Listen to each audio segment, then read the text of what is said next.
Konnichiwa. Once we start seriously immersing in and consuming actual Japanese material, often colloquial and casual, not textbook Japanese, one of the problems that many people encounter is the idea that, good heavens, they leave out half of what they're going to say. They're omitting this and leaving out that, and how are we supposed to guess what they're actually talking about? Now, this isn't nearly as much of a problem as it can seem at first, but we need to know what's going on and what to look for. So first of all, let's talk about omission in language. There are fundamentally two kinds of omission in language: legal omission and illegal omission. Legal omission is when it's perfectly grammatical within the terms of a particular language to leave something out. This happens in English. For example, if we say in English, "the night we met," that's considered a grammatical phrase. What we actually mean is the night that we met. And in French or Spanish, you can't do that. You can't leave out that, which is que, in French or Spanish. But in English you can. In English, it's part of the rules of English grammar that everybody's going to understand what you mean, and you're allowed to leave it out. You can do it in an academic paper or a legal document. You can do it anywhere. It's not ungrammatical. It's not an illegal omission. It's a legal omission. Now, this happens in Japanese, and a very, very common example, of course, is the zero pronoun. If we say tsukareta, which is tired, we mean I am tired, and this is 100% legal grammatical Japanese. You can use it in an academic essay or a legal document or anywhere. It's understood as perfectly grammatical Japanese. There's no question about what you mean by it. Firstly, because the zero pronoun always defaults to I, and secondly, because Japanese, as we know, is very strict in saying that we can only talk about things we are actually capable of knowing. So we can't talk about someone else's state of emotions. We can't talk about someone else liking or disliking something. We can only say that they appear to like or dislike it, and we can't say that someone else is tired. So, tsukareta can only mean zero ga tsukareta, watashi ga tsukareta. So this is legal omission. But there's also a lot of illegal omission that goes on in all languages, and in casual speech, as opposed to very formal speech, it's completely legal. So strictly speaking, it's illegal, but in terms of ordinary, everyday, casual speech, it's legal. So what kinds of accepted but strictly illegal omission are there? Fundamentally three kinds. The first is the leave out bits of words or phrases. So for example, instead of shitte iru, I'm doing, is doing, you say shiteru. Instead of shitte oku, do and put in place, we say shitoku.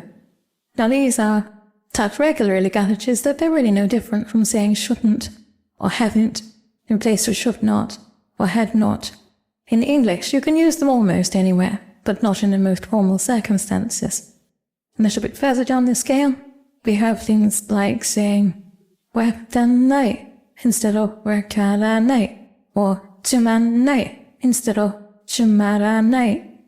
So that's one type, and although it may take a little while to get used to the expressions, once you know them, they're no more difficult than anything else. The other thing that gets left out a lot is anything that attaches to a noun. As I've said before, Japanese is a very noun-centered language. And as you know, nouns always have something stuck to them. A logical particle determines what role they play in the sentence, sometimes a non-logical particle, and sometimes a copula. Now, just about all of these can be dropped at some time. If it's clear, without the marker, what role a noun is playing in the sentence, we can, in casual speech, not in formal speech, but in casual speech, we can leave off that marker. The markers that get left off most often are ga, wa, and the non-logical topic marker, wa, and also the copula, da. So, for example, if I say, watashi and an idol, I've left off what probably been a while after my name. I've also left off da after Antonoido. Now if you know that I'm introducing myself or saying something about myself, there's no doubt about what's going on here. And I didn't want to go back too much to the subject of Taikim Sensei. I've done a 3-part series about the things Taikim Sensei teaches that he actually shouldn't be teaching, and I'll link to that. But what I will do here is make a point that I didn't make there, which is that Taikim Sensei says that because Da is often dropped and Des is not dropped, they're not really the same thing. They're not both the copula. And I've dealt with this at length, and I've explained what a mess it makes of Japanese if you ignore the copula, so I won't go over that again. But the point I do want to make here is that the reason that Da can be dropped in places where Des can't are twofold. First of all, why can Da be dropped as often as it is? Well, if the textbooks taught us the basic structure of Japanese, it would be obvious, but of course they don't. The most basic thing about Japanese structure is that a Japanese sentence can only end in one of 3 ways, and I think you know what those 3 ways are, don't you? Let's say it together. A Japanese sentence can only end with a verb, an adjective, or a noun plus copula. Now, once we know that, we know why the copula can get left off very easily.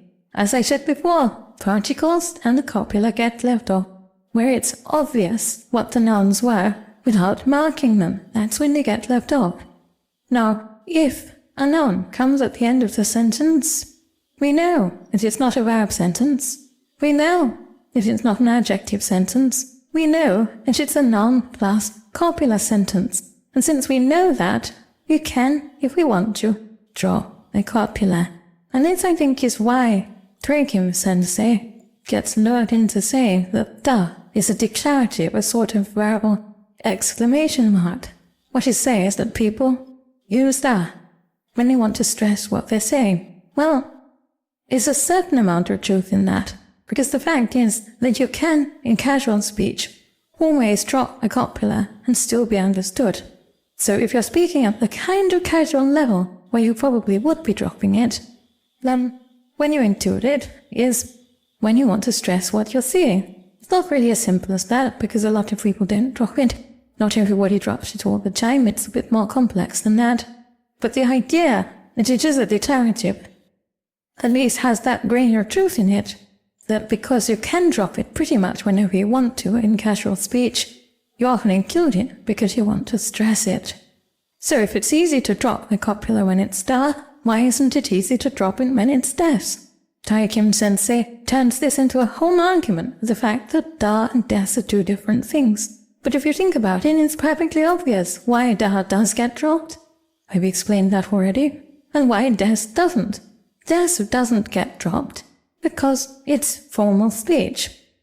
In the first place, we drop less in formal speech. We don't drop as many things in a formal sentence as we do in an informal sentence. But even if we're speaking formal speech at a loose level, where we can be dropping things out of the sentence, we won't drop the Des. Why not?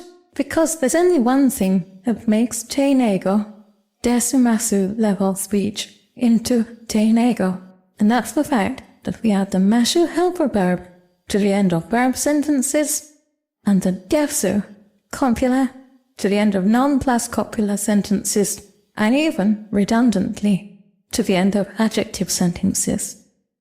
So you can't, in te nego, drop the Des without dropping the te nego. It's as simple as that. Now, there are various schools about when you can and can't drop things like what out of a casual sentence. You can, in theory, drop something whenever it isn't needed. In practice, there are places where it seems natural and other places where it doesn't seem natural. If you want to know the rules for it, sometimes they're very complex, and even when they're very complex, they don't necessarily work all the time. But you don't need to know that. Why don't you need to know it? Well, let's think about this. You need to know that they can be dropped, and you need to know that they're dropped in places where you can actually work out what they were going to be. Once you know that, you're not swimming in an ocean of strange vagueness where things get dropped and you've no idea what they are. What you don't be is to be able to reproduce very casual Japanese in exactly the way that Japanese people do it. And that's the only reason you need to learn these strange lists of rules. If you just use all the particles all the time, occasionally, especially when you're speaking casual Japanese, your Japanese will sound a bit stilted. Well, what about that? Language spoken by foreigners usually does sound a little bit stilted, doesn't it? You probably noticed that in English. If you're going to be using Japanese a lot, gradually, bit by bit, you'll get used to the places where you can naturally drop things. If you're not going to be using Japanese a lot, why do you want to sit down and learn a bunch of rules in order that you can pretend that you've naturally acquired Japanese, when not only haven't you, but you've no intention of doing so? So my advice to you is learn Japanese naturally. Do try to memorize sets of rules. My only could possibly do is make you seem as if you're more used to Japanese than you actually are. But in practice, you're not even going to do that because you will make mistakes. The important thing to understand is how things get dropped in Japanese, why they get dropped in Japanese, and how to understand them when they have been dropped. The other kind of thing that gets dropped, the third category of things that get dropped, are essentially entire clauses.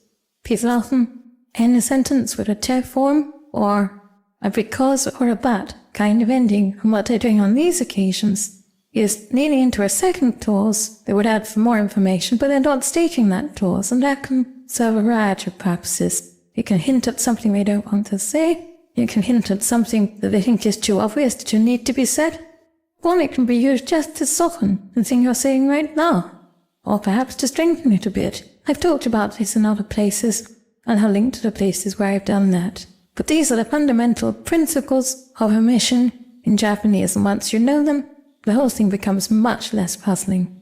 If you have any questions or comments, please put them in the comments below, and I will answer as usual. I'd like to thank my Gold Kokeshi patrons, my producer angels, who are making this entire project possible, and all my patrons and supporters on Patreon and everywhere, because all of you together are the people who are powering this project forward. All of you are producers in this new, revolutionary Japanese enterprise. And I want to thank you all for making this possible, week after week, months after months, year after year. And I'd like to thank you for attending this lesson. これからもよろしくお願いします。